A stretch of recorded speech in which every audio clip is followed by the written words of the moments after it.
And well, I was going to ask you about that. You got some flack on social media for attending an EDM festival at EDC and like for doing what people do at festivals, which is like dancing, having a good time. You dressed like people do at festivals, yet you still had to like defend yourself. Was that frustrating for you to have to like enter that kind of discourse online?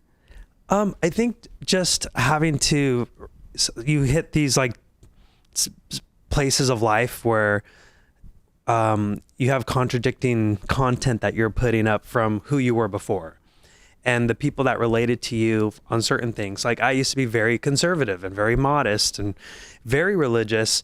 So now the things I'm doing are like bashing with what my previous fans and what I connected with them before. They're like, that's not the David I know. That's not who I followed. That's not who I was following before. And so you get a lot of disappointment or just like people don't know what to think and a lot of people unfollowing.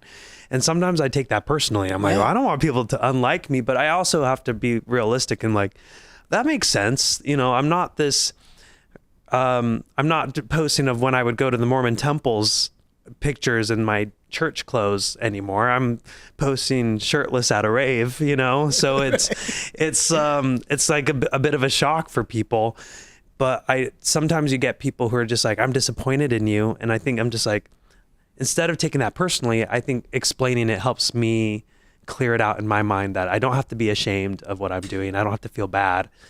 I have to just help people understand I'm not who you thought I was. Yeah. I mean, I am who I am. It's just I've grown up, I've changed, I've evolved. Right, absolutely.